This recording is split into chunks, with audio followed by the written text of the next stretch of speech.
નમસ્કાર દર્શક મિત્રો, હું ડૉક્ટર નેહા જે પટેલ, એક આયુર્વેદ કન્સલ્ટન્ટ. આજે આપણે વાત કરીશું કે પ્રેગ્નન્સી દરમિયાન જે લોઅર એબ્ડોમિન પેઇન થઈ રહ્યું છે, તો એ પેઇન ખરેખર ચિંતાજનક છે કે ચિંતા કરવા જેવી નથી. તો પહેલાં તો આપણે એ સમજવું પડશે કે એ પેઇન છે તે સાચું છે કે ખોટું છે, અને પેઇન નોર્મલ છે કે પછી એબનોર્મલ છે. કારણ કે ઘણીવાર ફિમેલને પ્રેગ્નન્સી ફર્સ્ટ ટાઈમ હોય છે, પ્રાઇમી હોય છે, ત્યારે એ જ કન્સર્ન આવે છે કે મારું પેઇન જે છે એ એના લીધે કોઈ બેબીને હાર્મ કરશે કે પછી કોઈ મિસકેરેજ કે એબોર્શન થઈ જશે.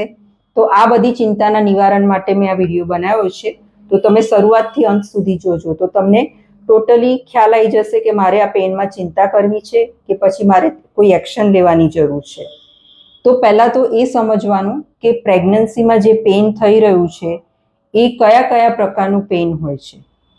તો ફર્સ્ટ તો પહેલું પેઇન આપણે જોઈએ કે જે લિગામેન્ટ પેઇન હોય છે, કે બેબી જ્યારે ગ્રોથ કરી રહ્યું છે તો એ ગ્રોથના લીધે જે પેઇન થતું હોય છે, એના એક્સપાન્શનના લીધે, તો એ પેઇન છે એક નોર્મલ પેઇન છે કે જે ગ્રોથના લીધે થઈ રહ્યું છે. બીજું એક પેઇન છે કે કેટલીક ફિમેલને પ્રેગ્નન્સી દરમિયાન રિકરન્ટ ગ્રોથ રિગાર્ડિંગ અવેરનેસના લીધે વારે વારે ઇન્ટેક કરે ફૂડ, તો એના લીધે એને વારે વારે ફૂડ ઇન્ટેક થવાથી ગેસ, એસિડિટી અને કબજિયાતની તકલીફ રહેતી હોય છે. અને ગેસ્ટ્રાઇટિસના લીધે એને લોઅર એબ્ડોમિનમાં અને અમ્બેલિકલની પેરીફેરીમાં પેઇન થતું હોય છે. એટલે આ પેઇન પણ જે છે એ મેડિસિન લેવા માટે જરૂરી છે, પરંતુ એ નોર્મલ છે, એમાં કોઈ ચિંતા કરવા જેવી નથી. તમારું ડાયટ અને લાઇફસ્ટાઇલ તમે મેન્ટેન કરશો તો આ પેઇન ઓકે થઈ જશે.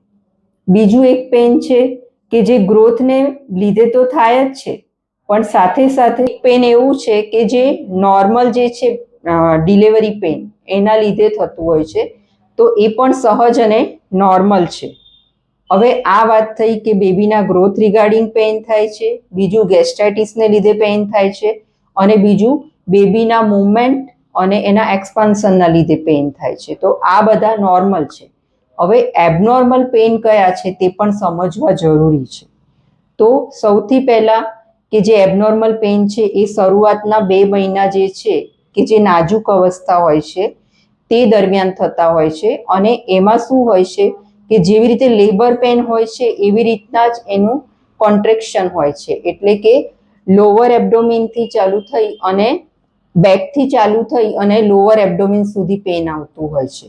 અને તેની ઇન્ટેન્સિટી અને જે પિરિયડ જે છે એ ફિક્સ જ હોય છે કે આટલા ટાઈમમાં આવે પેઇન અને આટલા ડ્યુરેશનમાં તે રહે છે, અને આ ફ્રીક્વન્સી ધીરે ધીરે ઘટતી જતી હોય છે. તો આ જે વસ્તુ છે તે નોર્મલમાં આવે, પણ એબનોર્મલ કયું છે કે જેમાં કોઈ રિધમ નથી હોતી, ઇરેગ્યુલારિટી હોય છે. ક્યારેક પેઇન આવે છે, ક્યારેક સબસાઇડ થઈ જાય છે, અને ટાઈમ કોઈ ફિક્સ નથી.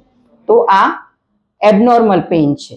બીજી વસ્તુ કે જ્યારે બેબીથી પ્લાસેન્ટા જે છે એ સેપરેટ થતું હોય, કે જે ચિંતાનો વિષય છે કે એના લીધે શું થાય છે, ઇન્ટરનલ બ્લીડિંગ થાય છે, અને આ ઇન્ટરનલ બ્લીડિંગને લીધે પણ કેટલીક ફિમેલમાં મિસકેરેજના ચાન્સીસ વધી જાય છે, અને એનામાં પણ લોઅર એબ્ડોમિન પેઇન થતું હોય છે. તો આવી કન્ડિશનમાં તમારે તમારા ગાયનેકને કન્સલ્ટ કરવું એ ખૂબ જ જરૂરી છે. બીજું એક પેઇન છે કે જે પેઇન એક્ટોપિક પ્રેગ્નન્સીના લીધે થતું હોય છે. એટલે કે જ્યારે શરૂઆતનો મંથ પ્રેગ્નન્સી હોય છે અને જ્યારે પ્રેગ્નન્સી એ તેની બીજવાહિનીમાં પ્રેગ્નન્સી રહી ગયેલી હોય છે અને ત્યાં જ ગ્રોથ કરતી હોય છે, ત્યારે આ વસ્તુના ટ્યુબ ફાટી જવાના ભય હોય છે, અને ટ્યુબ ફાટી જવાના લીધે ત્યાં બ્લીડિંગ થાય છે અને સિવિયર પેઇન થતું હોય છે, જે અનવેરેબલ હોય છે. તો આવી કન્ડિશનમાં પણ તમારે નજીકના ગાયનેકોલોજિસ્ટને કન્સલ્ટ કરવું એ ખૂબ જ જરૂરી થઈ જતું હોય છે. બીજું, પ્રી એક્લેમ્સિયાના લીધે તો પેઇન થતું હોય છે.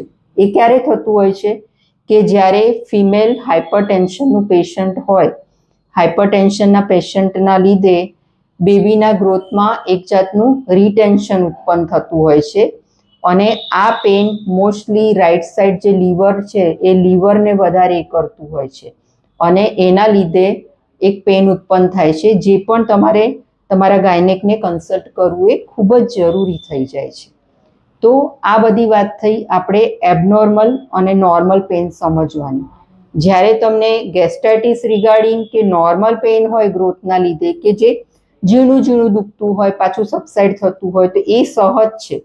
પણ જ્યારે પેઇનની સાથે તમને બ્લીડિંગ જોવા મળે કે બીજા કોઈ કોમ્પ્લિકેશન જોવા મળે કે જેમ કે ગીડીનેસ જોવા મળે, ચક્કર જોવા મળે, તમને વીકનેસ જોવા મળે, તો આવા બધા સિમ્ટમ્સ સાથે હોય તો તમારે ગાયનેકને કન્સલ્ટ કરવું એ ખૂબ જ જરૂરી થઈ જાય છે. તો આજે આપણે સમજી ગયા કે નોર્મલ પેઇન શું છે ને એબનોર્મલ પેઇન શું છે, કેમાં તમારે ચિંતા કરવા જેવી છે અને શામાં તમારે ચિંતા કરવા જેવી નથી. તો આવી જ માહિતી માટે મારી ચેનલને તમે સબસ્ક્રાઇબ કરો, લાઈક કરો અને તમારા મિત્રોને શેર કરો. નમસ્કાર.